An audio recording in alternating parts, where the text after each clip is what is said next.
Welcome to Tenor Tech, where I solve the problems you didn't even know you had. You start by locking the niche and the exact product you'll promote. This shapes every creative choice.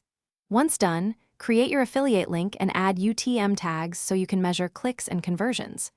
Next, collect visual assets now: close-up product shots, short B-roll clips, customer screenshots, and a few royalty-free music tracks.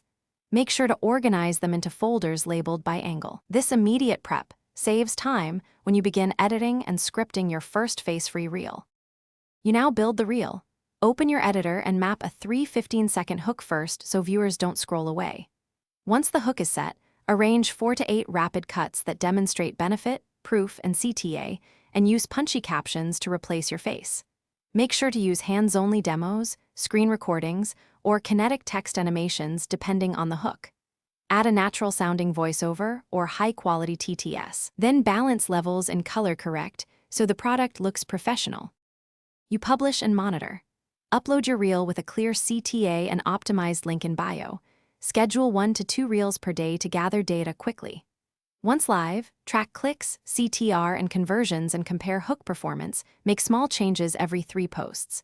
If performance drops, swap the thumbnail or shorten the first half second. If views are low, try trending audio or bolder on-screen text. Finally, if affiliate payouts aren't tracking, verify UTM parameters and test the link in an incognito window immediately. Thanks for watching. Subscribe to keep your life in tune.